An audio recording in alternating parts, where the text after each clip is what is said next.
شروع اللہ کا نام لے کر جو بڑا مہربان نہایت رحم والا ہے۔ جو چیزیں آسمانوں میں ہیں اور جو چیزیں زمین میں ہیں سب اللہ کی تسبیح کرتی ہیں، اور وہ غالب ہے، حکمت والا ہے۔ وہی تو ہے جس نے کفار اہل کتاب کو پہلی لشکر کشی پر ہی ان کے گھروں سے نکال دیا۔ مسلمانوں، تمہارے خیال میں بھی نہ تھا کہ وہ نکل جائیں گے، اور وہ لوگ یہ سمجھے ہوئے تھے کہ ان کے قلعے ان کو اللہ کے عذاب سے بچا لیں گے، مگر اللہ نے ان کو وہاں سے آ لیا جہاں سے ان کو گمان بھی نہ تھا، اور اس نے ان کے دلوں میں دہشت ڈال دی کہ اپنے گھروں کو خود اپنے ہاتھوں اور مومنوں کے ہاتھوں سے اجاڑنے لگے۔ تو اے بصیرت کی آنکھیں رکھنے والو، عبرت حاصل کرو۔ اور اگر اللہ نے ان کے بارے میں جلا وطن کرنا نہ لکھ رکھا ہوتا تو ان کو دنیا میں بھی عذاب دے دیتا، اور آخرت میں تو ان کے لیے آگ کا عذاب تیار ہے ہی۔ یہ اس لیے کہ انہوں نے اللہ اور اس کے رسول صلی اللہ علیہ وآلہ وسلم کی مخالفت کی، اور جو شخص اللہ کی مخالفت کرے تو اللہ اسے سخت عذاب دینے والا ہے۔ مومنوں، کھجور کے جو درخت تم نے کاٹ ڈالے یا ان کو ان کی جڑوں پر کھڑا رہنے دیا، سو یہ اللہ کے حکم سے تھا، اور اس سے مقصود یہ تھا کہ وہ نافرمانوں کو رسوا کرے۔ اور اے مسلمانوں، جو مال اللہ نے اپنے پیغمبر کو ان لوگوں سے جنگ کے بغیر دلوایا ہے اس میں تمہارا کچھ حق نہیں، کیونکہ اس کے لیے نہ تم نے گھوڑے دوڑائے نہ اونٹ، لیکن اللہ اپنے پیغمبروں کو جن پر چاہتا ہے غالب کر دیتا ہے، اور اللہ ہر چیز پر قادر ہے۔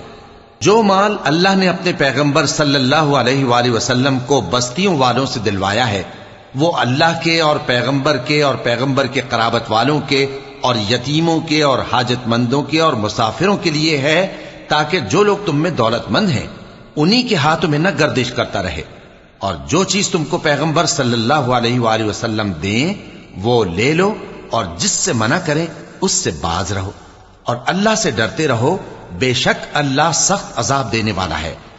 اور ان ضرورت مند مہاجروں کے لیے بھی جو اپنے گھروں اور مالوں سے خارج اور جدا کر دیے گئے ہیں، جو اللہ کے فضل اور اس کی خوشنودی کے طلبگار اور اللہ اور اس کے پیغمبر کے مددگار ہیں، یہی لوگ سچے ہیں۔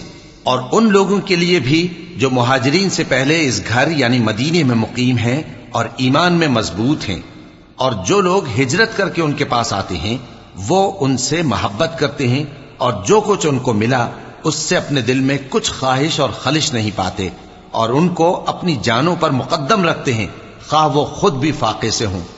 اور جو شخص خود غرضی سے بچا لیا گیا تو ایسے ہی لوگ بامراد ہیں۔ اور ان کے لیے بھی جو ان مہاجرین کے بعد آئے اور دعا کرتے ہیں کہ اے پروردگار، ہمارے اور ہمارے بھائیوں کے جو ہم سے پہلے ایمان لائے ہیں گناہ معاف فرما، اور مومنوں کی طرف سے ہمارے دل میں کینہ و حسد نہ پیدا ہونے دے، اے ہمارے پروردگار تو بڑا شفقت کرنے والا ہے، مہربان ہے۔ کیا تم نے ان منافقوں کو نہیں دیکھا جو اپنے کافر بھائیوں سے جو اہل کتاب ہیں کہا کرتے ہیں کہ اگر تم جلا وطن کیے گئے تو ہم بھی تمہارے ساتھ نکل چلیں گے، اور تمہارے بارے میں کبھی کسی کا کہا نہ مانیں گے، اور اگر تم سے جنگ ہوئی تو تمہاری ہی مدد کریں گے، مگر اللہ ظاہر کیے دیتا ہے کہ یہ جھوٹے ہیں۔ اگر وہ نکالے گئے تو یہ ان کے ساتھ نہیں نکلیں گے، اور اگر ان سے جنگ ہوئی تو یہ ان کی مدد نہیں کریں گے، اور اگر مدد کریں گے بھی تو پیٹ پھیر کر بھاگ جائیں گے، پھر ان کو کہیں سے بھی مدد نہ ملے گی۔ مسلمانوں، تمہاری ہیبت ان لوگوں کے دلوں میں اللہ سے بھی بڑھ کر ہے، یہ اس لیے کہ یہ سمجھ نہیں رکھتے۔ یہ سب جمع ہو کر بھی تم سے نہیں لڑ سکیں گے، مگر بستیوں کے قلعوں میں پناہ لے کر یا دیواروں کی اوٹ سے۔ ان کے آپس میں بھی بڑی لڑائی رہتی ہے، تم خیال کرتے ہو کہ یہ اکٹھے ہیں، حالانکہ ان کے دل پھٹے ہوئے ہیں۔ یہ اس لیے کہ یہ بے عقل لوگ ہیں۔ ان کا حال ان لوگوں کا سا ہے جو ان سے کچھ ہی پیشتر اپنے کرتوت کی سزا کا مزہ چکھ چکے ہیں، اور ان کے لیے دکھ دینے والا عذاب تیار ہے۔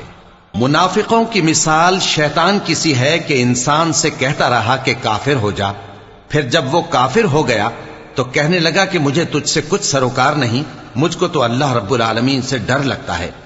تو دونوں کا انجام یہ ہوا کہ دونوں دوزخ میں جائیں گے، ہمیشہ اس میں رہیں گے، اور بے انصافوں کی یہی سزا ہے۔ اے ایمان والو، اللہ سے ڈرتے رہو، اور ہر شخص کو دیکھنا چاہیے کہ اس نے کل یعنی آخرت کے لیے کیا سامان بھیجا ہے، اور ہم پھر کہتے ہیں کہ اللہ سے ڈرتے رہو، بے شک اللہ تمہارے سب اعمال سے خبردار ہے۔ اور ان لوگوں جیسے نہ ہو جانا جنہوں نے اللہ کو بھلا دیا تو اللہ نے انہیں ایسا کر دیا کہ وہ خود اپنے آپ کو بھول گئے۔ یہی لوگ ہیں نافرمان۔ اہل دوزخ اور اہل بہشت برابر نہیں، اہل بہشت ہی کامیابی حاصل کرنے والے ہیں۔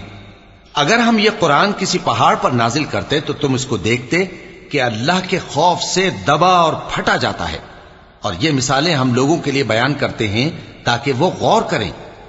وہی اللہ ہے جس کے سوا کوئی معبود نہیں، پوشیدہ اور ظاہر کا جاننے والا، وہ بڑا مہربان ہے، نہایت رحم والا ہے۔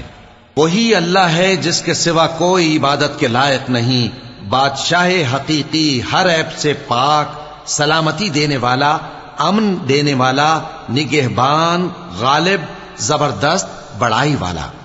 اللہ مشرکوں کے شرک سے پاک ہے۔ وہی اللہ تمام مخلوقات کا خالق، ایجاد و اختراع کرنے والا، صورتیں بنانے والا، اس کے سب اچھے سے اچھے نام ہیں۔ جتنی چیزیں آسمانوں اور زمین میں ہیں سب اس کی تسبیح کرتی رہتی ہیں، اور وہ غالب ہے، حکمت والا ہے۔